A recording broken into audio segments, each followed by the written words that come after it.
மாயாவின் car இரவு சாலையில் வேகமாக சென்று கொண்டிருந்தது. ஆனால் அவளது மனதில் ஓடியது அந்த ஒரு மெசேஜ் மட்டுமே. பென்ட்ரைவ் காப்பி இன்னும் எங்கிட்ட இருக்கு. Game is not over. Car ஓரமாக நிறுத்தப்பட்டது. மாயா உடனே அந்த எண்ணுக்கு அழைத்தாள். நீங்கள் யாரு? எதிர்ப்புறத்தில் சில நொடிகள் அமைதி. பிறகு ஒரு குரல். உண்மை இன்னும் முழுசா வெளியே வரல மாயா. என்ன சொல்ல வரீங்க? நீ நினைக்கிற மாதிரி அந்த கொலையை கார்த்திக் மட்டும் செய்யலை. அந்த வார்த்தை கேட்டதும் மாயா அதிர்ச்சி அடைந்தாள். என்ன? இந்த விளையாட்டுக்கு பின்னாடி இன்னும் பெரிய ஆள் இருக்கான். அழைப்பு துண்டிக்கப்பட்டது. அடுத்த நாள் மாயா நேராக ஏசிபி ராகவின் அலுவலகத்துக்கு சென்றாள். அனைத்தையும் கேட்ட ராகவ் சில நொடிகள் அமைதியாக இருந்தார். கார்த்திக் ஜெயிலில் இருக்கான். ஆனால் அவன் யாரையாவது காப்பாற்றுறதுக்காக எல்லா குற்றத்தையும் தன் மேலே போட்டிருக்கலாம். மாயா மெதுவாக தலையசைத்தார். அந்த நேரத்தில் ஜெயிலில் இருந்த கார்த்திக் தனது அறையில் தனியாக அமர்ந்திருந்தார். ஒரு காவலர் அவனுக்கு ஒரு கடிதம் கொண்டு வந்தார்.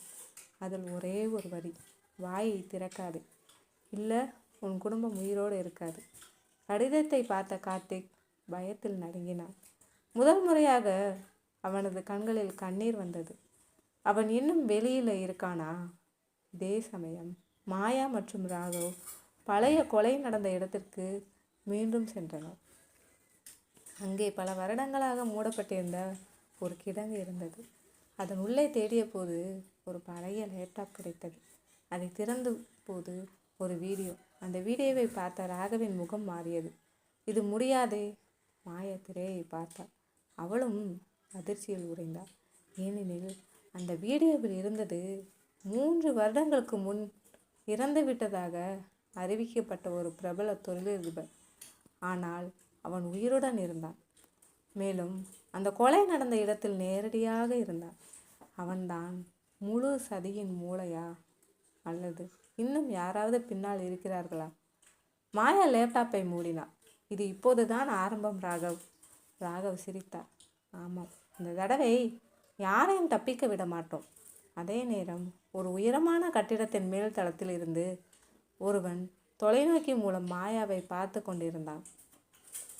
அவன் கையில் இருந்த புகைப்படத்தில் மாயா, ராகவ், அர்ஜுன், நந்தினி 4 படங்களும் குறிவைக்கப்பட்டிருந்தன.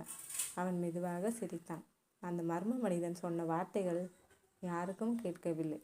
ஆனால் அடுத்த சில நாட்களில் நடந்த சம்பவங்கள் மாயாவுக்கும் ராகவுக்கும் ஒரு விஷயத்தை தெளிவாக புரிய வைத்தது. யாரோ ஒருவர் அவர்களின் ஒவ்வொரு அசைவையும் கண்காணித்து கொண்டிருந்தார். அடுத்த நாள் காலை அர்ஜுன் தனது அலுவலகத்துக்கு சென்றிருந்தான். மேசையின் மேல் ஒரு பார்சல் இருந்தது. அதை திறந்ததும் அவன் அதிர்ச்சியில் உறைந்தான். அதற்குள் ஒரு பழைய புகைப்படம்.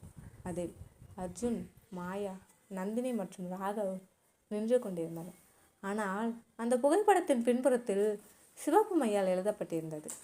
அடுத்த இலக்கு யார் தெரியுமா? அர்ஜுன் உடனே ராகவிற்கு அழைத்தான். அதே நேரத்தில் மாயாவுக்கும் ஒரு பார்சல் வந்தது. அதில் ஒரு சாவி, அதனுடன் ஒரு குறிப்பு.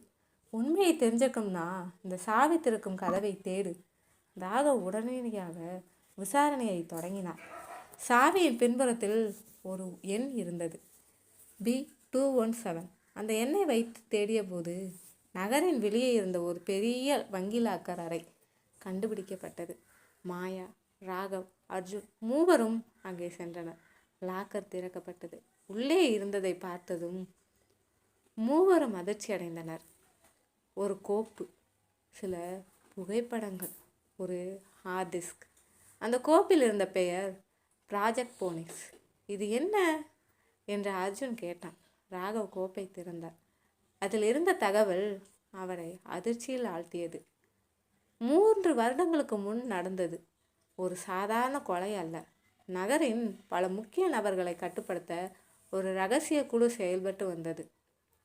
அந்த குழுவின் பெயர் போனிக்ஸ் சர்க்கிள். அவர்கள் அரசியல், தொழில், காவல்துறை என பல துறைகளில் செல்வாக்கு கொண்டவர்கள். கார்த்திக் அவர்களின் ஒரு சின்ன காய் மட்டுமே. உண்மையான தலைவன் இன்னும் வெளியிலேயே இருந்தான். அந்த நேரத்தில் ஹார்ட் டிஸ்க் உள்ளே வீடியோ ஓடத் தொடங்கியது. திரையில் தோன்றிய முகத்தை பார்த்ததும் மாயா நாற்காலியில் இருந்து எழுந்து நின்றாள். இது முடியாது. அந்த வீடியோவில் பேசிக்கொண்டிருந்தவர் சண்முகம், நந்தினியின் அப்பா. அர்ஜுன் அதிர்ச்சியில் உறைந்தான். இது போலியா? வீடியோவில் சண்முகம் தெளிவாக சொன்னார், ப்ராஜெக்ட் போனிக்ஸ் வெற்றி அடையணும். யாராவது எதிர்த்தா அவர்களை நீக்கிடலாம். மாயாவுக்கு தலை சுற்றியது. நந்தினியின் அப்பா இந்த சதியின் ஒரு பகுதியாக இருந்தாரா, அல்லது யாராவது போலி வீடியோ உருவாக்கி இருந்தார்களா? அந்த நேரத்தில் ராகவின் மொபைல் ஒலித்தது. ஜெயிலில் இருந்த கார்த்திக் அவசரமாக பேச விரும்புவதாக தகவல் வந்தது. ராகவ் உடனே ஜெயிலுக்கு சென்றான். கார்த்திக் பயத்தில் நடுங்கிக் கொண்டிருந்தான். அண்ணா, எனக்கு நேரம் இல்லை. என்ன விஷயம்? போனிக்ஸோட தலைவனை நான் பார்த்திருக்கேன். ராகவ் முன் குனிந்தார். யார் அவன்? கார்த்திக் பேச வாயை திறந்தான். அதே நேரத்தில் ஒரு துப்பாக்கி சத்தம். டம். கார்த்திக் தரையில் விழுந்தான். சிறைச்சாலையின் ஜன்னல் வழியாக சுடப்பட்டிருந்தது. இறப்பதற்கு முன் கார்த்திக் ஒரு வார்த்தை மட்டும் சொன்னான், நம்பாதே. யாரை என்று ராகவ் கத்தினான். ஆனால் கார்த்திக் உயிர்ந்து விட்டான். அவன் யாரை பற்றி சொன்னான்? சண்முகத்தையா, மாயாவையா, அல்லது ராகவுக்கு மிகவும் நெருக்கமான வேறு யாரையா? அதே நேரத்தில் ஒரு இருண்ட அறையில் அமர்ந்திருந்த மர்ம மனிதன் சிரித்தான். அவன் மேசையின் மீது இருந்த புகைப்படத்தை எடுத்தான். அதில் சிவப்பு வட்டம் போடப்பட்டிருந்தது. ஏசிபி ராகவ். இப்போதான் உண்மையான விளையாட்டு ஆரம்பம். உண்மையின் முகம். கார்த்திக்கின் மரணம் ராகவை உலுக்கிவிட்டது. இறப்பதற்கு முன் அவன் சொன்ன ஒரே வார்த்தை, நம்பாதே. யாரை நம்பக்கூடாது? சண்முகத்தையா, மாயாவையா, அல்லது வேறு யாரையாவது? அடுத்த சில நாட்கள் ராகவ் தூங்கவே இல்லை. போனிக்ஸ் சர்க்கிள் பற்றிய அனைத்து பழைய கோப்புகளையும் மீண்டும் ஆய்வு செய்தார். அப்போது ஒரு அதிர்ச்சியான விஷயம் கிடைத்தது. 3 வருடங்களுக்கு முன் மாயா காணாமல் போன நாளில் ஒரு ரகசிய தொலைபேசி அழைப்பு பதிவு செய்யப்பட்டிருந்தது. அந்த அழைப்பு யாருடையது தெரியுமா? அஜய், அர்ஜுனின் நெருங்கிய நண்பன். இது எப்படி சாத்தியம் என்று ராகவ் அதிர்ந்தார். உடனே அஜயின் கடந்த 3 வருட தகவல்களையும் ஆய்வு செய்தார். அதில் இன்னொரு அதிர்ச்சி. அஜயின் வங்கி கணக்கில் பல கோடி ரூபாய் பணம் வந்திருந்தது. ஆனால் எந்த வேலைக்கும் தொழிலுக்கும் ஆதாரம் இல்லை. அன்றிரவு ராகவ், மாயா, அர்ஜுன் மூவரும் அஜயை சந்திக்க சென்றனர். அவர்களை பார்த்ததும் அஜய் சிரித்தான். என்ன, என்னை சந்தேகப்படுறீங்களா? உண்மையை சொல்லு அஜய் என்று ராகவ் கத்தினார்.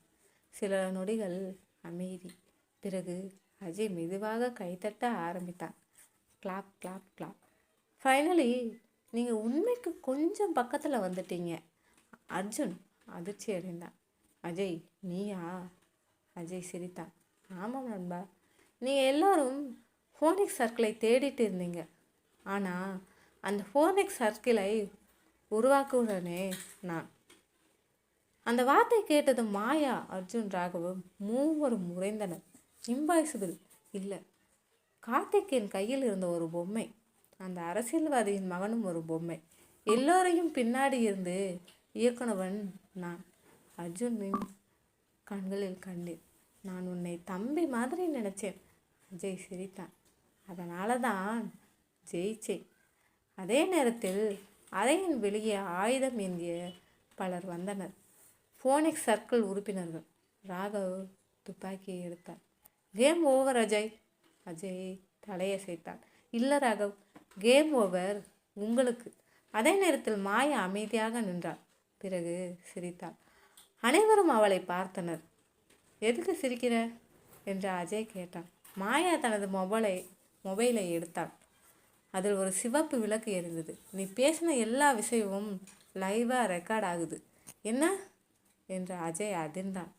கடந்த 20 நிமிஷமாக நீ ஒத்துக்கிட்ட எல்லா குற்றங்களும் போலீஸ் சர்வருக்கு போயிடுச்சு. அஜயின் முகம் மாறியது.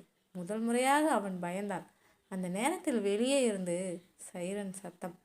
100கணக்கான போலீசார் கட்டிடத்தை சுற்றி வளைத்தனர்.